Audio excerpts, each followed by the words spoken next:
আপনাদের সামনে প্রকাশ করতে যাচ্ছি যে গত পরশুদিন সারা রাজ্যের মধ্যে তো কোনো আনন্দ নেই, কিন্তু ত্রিপুরাজ্যের বিজেপির নেতাদের আনন্দ মেলা। জনগণের আনন্দ নেই, তাদের আনন্দের কোনো শেষ নেই। গন্ডাছড়া মহকুমাতে 1 মাসের বেশি সময় ধরে যে গন্ডাছড়াতে অনাহারের মৃত্যু, সন্তান বিক্রি, গ্রামে কাজ নেই, রেশন কার্ড বন্ধ, সেখানে গন্ডাছড়ার যে ডিগ্রি কলেজ তার পাশেই হলো একটা কলেজের মাঠ। সেই মাঠ আবার ত্রিপুরা ক্রিকেট অ্যাসোসিয়েশনের কাছে লিজ দেওয়া। সেখানে আনন্দ মেলা চলছে। সেই আনন্দ মেলা কি? সন্ধ্যাবেলা জুয়া এবং মদের পড়া। প্রতিদিন সেখানে এরকম তোলাবাজিত হয়েই প্রতিদিন সেখানে নানা ধরনের উচ্ছৃঙ্খল ঘটনা ঘটে। মারপিট,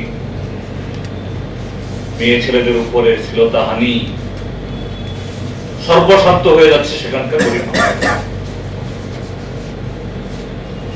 তো সেখানে একটা ঘটনা ঘটেছে, যখন এরকম উচ্ছৃঙ্খল অবস্থা চলে, উঠতি বয়সের ছেলে মেয়েরা নিজেদেরকে নিয়ন্ত্রণ করতে পারে না, ওই সময় তো কোনো অভিভাবক থাকে না।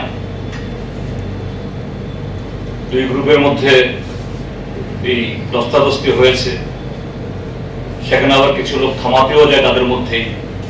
এরকম একটা দুর্ভাগ্যজনক ঘটনাতে একজন যুবক বিশেষ সম্প্রদায়ের তিনি আহত হয়েছে। তাকে দ্রুত চিকিৎসার জন্য রেফার করা হয় প্রথম কুলাই থেকে তারপর আগরতলাতে। গতকাল সকালবেলা এই যুবকটি মারা যান দুর্ভাগ্যজনক।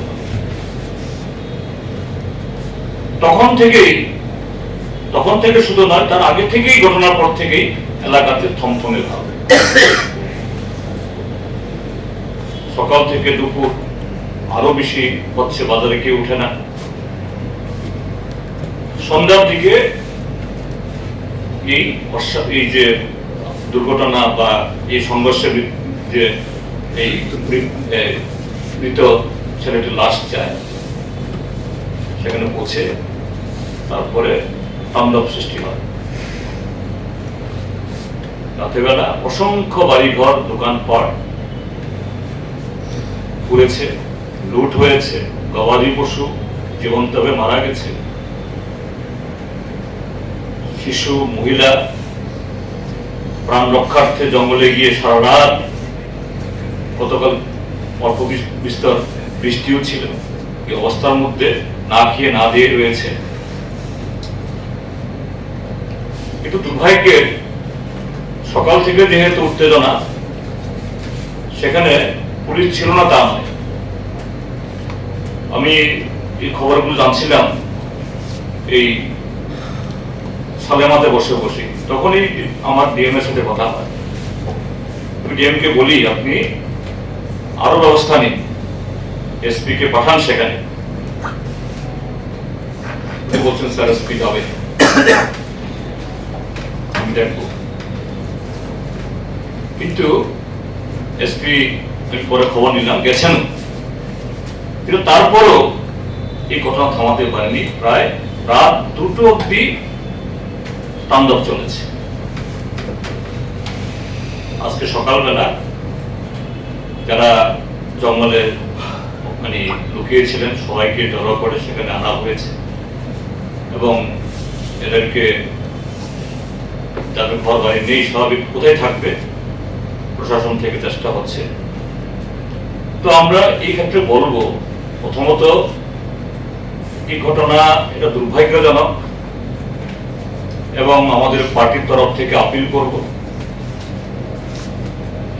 যা হয়েছে হয়েছে, অপূরণীয় ক্ষতি হয়েছে, যেন আর 1 ইঞ্চি 1 সুতো যাতে কিছু ঘটনা না হয়।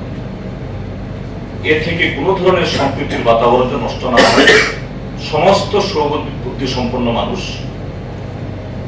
তারা এগিয়ে আসুন, সকল সম্প্রদায়ের সকল অংশের মানুষ। ইভেন আমি গতকাল রাত্রিবেলা যখন এই ঘটনা থামছিল না, শুধু প্রশাসন না, রাত্রিবেলা আমি ডিজির সাথে কথা বলেছি। আমাদের প্রাক্তন মুখ্যমন্ত্রী মাননীয় মানিক সরকার, তিনি মুখ্যমন্ত্রীর সাথে কথা বলেছেন। বলেছি যে এসপি কে পাঠালে হবে না, একজন সিনিয়র মোস্ট একজন অফিসারকে পাঠান।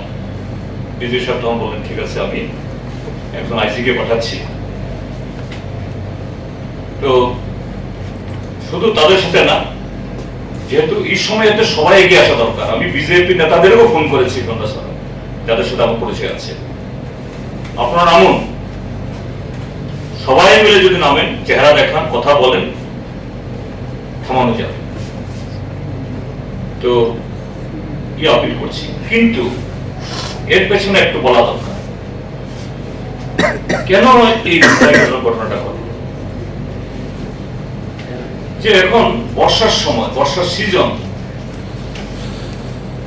অভাবে পারছে না, কি করে প্রশাসন এইভাবে সপ্তাহের পর সপ্তাহ এই আনন্দ মেলার পারমিশন দেয়? এটা শুধু গন্ডাছড়াতে না, ত্রিপুরাজ্যের বহু এলাকাতেই প্রায় 365 দিন এরকম কিছু সংস্থা, বাইরের কিছু লোক আসে, আর তার সাথে প্রত্যেক মহকুমাতে এখন একটা গাঁজা জুয়া এর একটা সিন্ডিকেট তৈরি হয়েছে। এদের সাথে শাসক দলের যারা হুমরা চুমরা, এদের সাথে ধরম মহরম। আর সেই হুমরা চুমরারা যখন পুলিশকে বলে, প্রশাসনকে বলে, তাদের আর পারমিশন, অনুমতি পেতে কোনো অসুবিধা হয় না। কাজেই এই যে দুর্ভাগ্যজনক মৃত্যু হলো একজন তরতাজা যুবক, ছেলেটা নাকি শিলংয়ে লেখাপড়া করে কলেজে, আর এতগুলি বাড়িঘর পুড়ল, দোকানপাট লুট হলো, তার জন্য সম্পূর্ণ দায় সরকারের, সম্পূর্ণ দায় শাসক দলের, তার মধ্যে বিজেপি এবং তার সাথে ত্রিপুরা মাথাও